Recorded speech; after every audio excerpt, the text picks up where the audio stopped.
Holy smokes, everyone. It is finally happening. Australian house prices are crashing, and they're crashing at one of their fastest paces on record. That's right, even faster than 2008. And people, if you think the worst of it is over, no, we're about to get more pain coming ahead. The RBA is likely to lift interest rates even higher.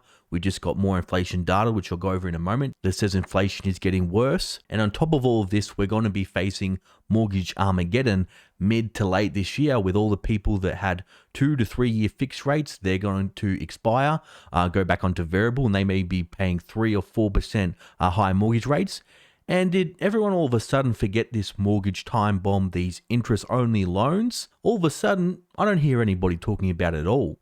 But that is still a huge risk. Yes, during 2020 and 2021, they were saved these interest-only loans because people didn't have to pay their mortgage. Well, people have to start paying the bill now, so the party's over, ladies and gentlemen. But what exactly is happening in the housing market? How bad are these falls? What areas are performing the worst? What are performing the best? And how much will house prices fall in 2023? We're going to go over all of this in today's video, so let's not waste any time, ladies and gentlemen. Let's get straight into the news, the facts, and the data. Well, okay, first things first, everyone. We just got the latest core logic data. House prices sink even further as rate cuts squeeze Aussies. The latest figures show a massive decline in house prices, and it's not the end, as forecasts show they could drop to a terrifying level, they say. So listen to this. CoreLogic reported that national dwelling values have fallen 8.9% from their peak, with combined capitals down 9.6% and the combined regionals down 7.4%. So that's right, everybody. We are already in a housing correction, and we aren't even at peak interest rates. House prices have fallen nearly 10% already, but that's just a national average. There are some areas that are falling worse than that and some that are doing slightly better. So let's break it down state by state. Okay, so look at this. First things first, Sydney down 1.2% just this month alone, and it's down 13.8% this year. It's finally fallen below $1 million.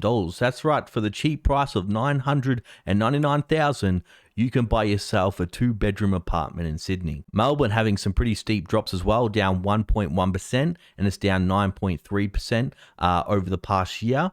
And it's now got an average median price of $746,000. Now, something interesting that's been happening recently is Brisbane is taking a dark turn. Their prices are now falling faster than Melbourne and Sydney. And maybe that's because a lot of the people that moved there during 2020 and 2021, maybe they've changed their mind. Maybe people brought a holiday home there to get away from all the lockdowns. Well, that's down 1.4% just this month alone, and it's down 4.7% over the year.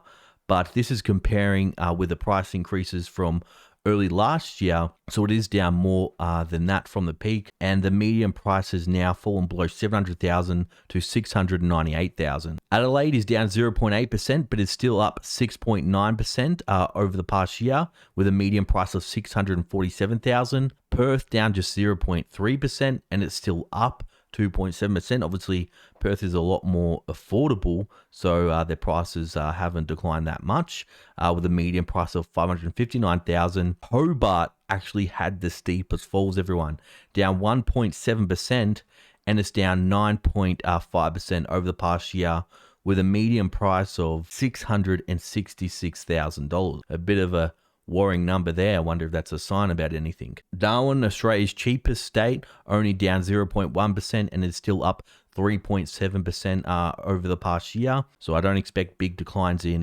Darwin, because it just has a median value of $500,000. Canberra, the capital, down 1% this month, down 5.9% over the past year. And I don't understand what's going on there in Canberra, why people are willing to pay so much. If you live in Canberra, maybe you can tell me why you're willing to pay so much to stay there. It's got a median price of $841,000. So according to the data here, what's it telling us is Adelaide and Darwin are still performing the best in Australia right now. But what's performing the worst, and this is what normally leads the property market cycle, is Melbourne and Sydney. They're the first to rise normally, but they're also the first to fall. Now you may be thinking, well, 13-14% drops, it's not that much, nothing to worry about. Well, that's just 14% so far, ladies and gentlemen. Remember, like I keep harping on about, we still have more rate hikes to go, and I think the media's getting it wrong, thinking that the RBA is only going to do 2 more rate hikes. I think they're going to have to go to at least 4%. And I think the RBA is an absolute coward.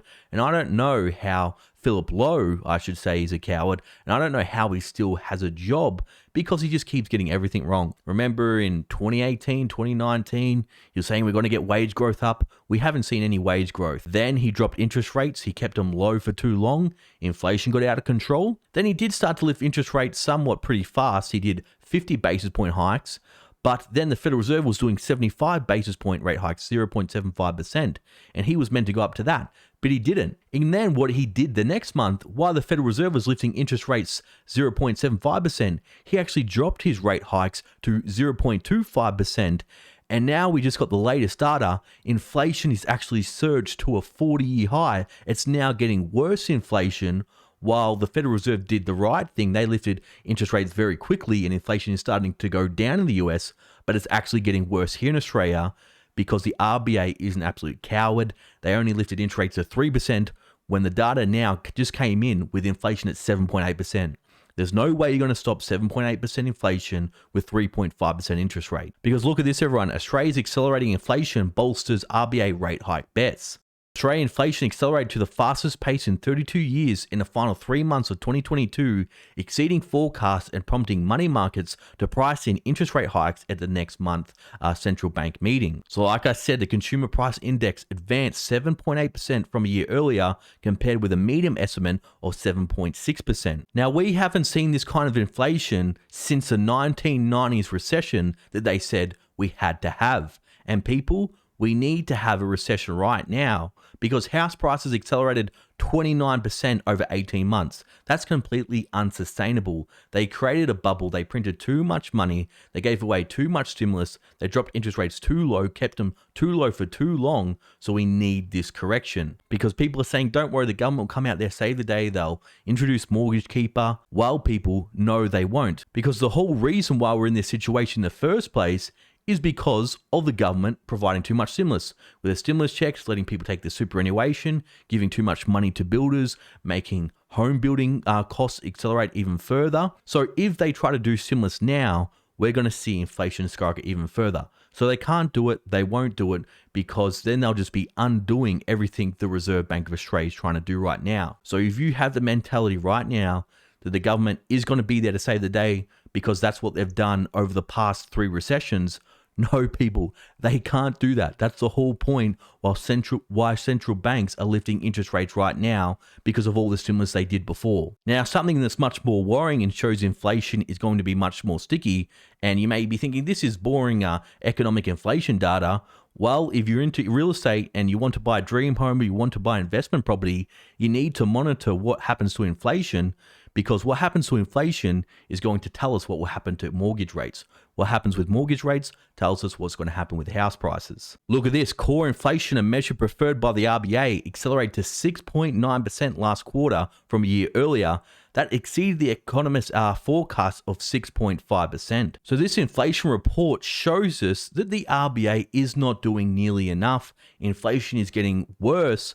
And if they don't catch inflation or get control of inflation now, it's just going to take off like a wildfire. So the government's not going to be there to save the day. The RBA, like what many people are thinking the Fed's going to do, they're not going to pivot anytime soon. And people, we just got more data that things are going to get worse before they get better. Look at this, everyone. This is a chart of the bank discount variable mortgage rate.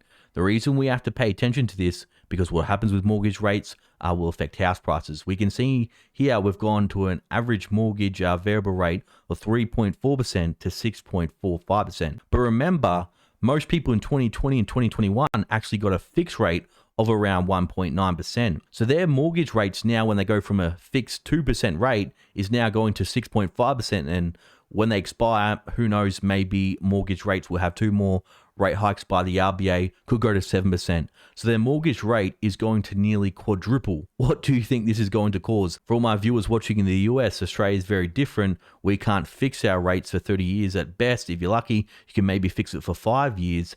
So a lot of people now are feeling the pain. Some people, if they've got a $500,000 mortgage, are now having to pay $900 extra per month to keep a roof over their head. And this sounds very similar, even though people may be more credit worthy, than the 2008 subprime mortgage crisis. Well, there's going to be a different thing that will trigger this mortgage crisis. It's just simply higher costs that people can't afford. Because remember, the RBA told us, don't worry, take on debt, take on as much as you can. Interest rates won't go up till 2024. Well, that didn't age well at all. Now, listen to this. The higher cost of borrowing has dramatically reduced borrowing capacity and buyer demand. According to Finder, the amount of pre-tax income required to service a $500,000 mortgage has risen from $121,000 in April 2022 to $181,000 as of December. So this is huge, everyone. You need to increase your income 50% just in order to service the same mortgage a few months ago. So people's borrowing capacity has been reduced by about 1/3. And in the real estate industry, normally for every 1% increase in interest rates, generally house prices can correct anywhere between 5 and 10%. So we could see people's borrowing capacity reduce by about 40% compared to the lows in 2021. And that just simply means house prices are going to have to fall. And I think they could fall anywhere between 20 and 30% in Sydney and Melbourne. But let's have a look to see what the bank's predictions are. Census forecasts expect a peak to trough decline in Australian dwelling values of between 15 and 20%, with values expected to bottom sometime this year. Now, this all depends on the aggressiveness of the RBA. If the RBA stocks hiking the overnight cash rate after the next meeting, then they say prices will stabilize sooner and peak to trough decline will be closer to 15%. But if the RBA follows Deutsche Bank and Goldman Sachs forecasts and lifts the overnight cash rate to 4.1%, then house prices nationally will likely fall more than 20%. So this all depends on a few things here and a few factors. Will the RBA be able to bring inflation down with 2 more rate hikes? I don't think they will. Will people be able to afford to transition from a 2% mortgage rate to a 6 or 7% mortgage rate? I don't think they will, because normally what the banks did is they do a stress test where if mortgage rates go up 3%, people can still afford it, but many people can't afford it if interest rates go up 4 or 5%. But what would really send the housing market tumbling will be is if we enter in a steep recession from house prices falling and from the RBA lifting interest rates, and that means companies will have to announce layoffs like what we're seeing in the US, and I think that is going to be happening.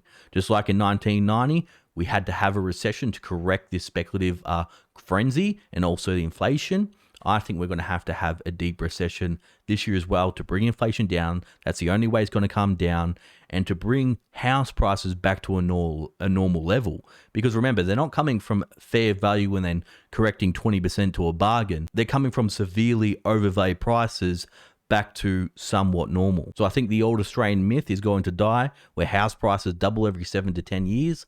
The only reason why that's happened from the 90s is because they've been dropping interest rates every single year from 18% to 0. Well, they're not going to be able to do this time, so I think we're going to have a decline in house prices, and they're going to be relatively flat, I think, over the next 5 years. So if you're looking to buy your first home, if you're looking to upgrade your home, if you're looking to buy an investment property, I think you'll be an absolute maniac to buy right now. Again, not financial advice. This is just my opinion. But what do you think? Let me know down below. Now, for my loyal viewers and subscribers still watching, you're awesome. Thanks for watching. I'll see you all in the next video.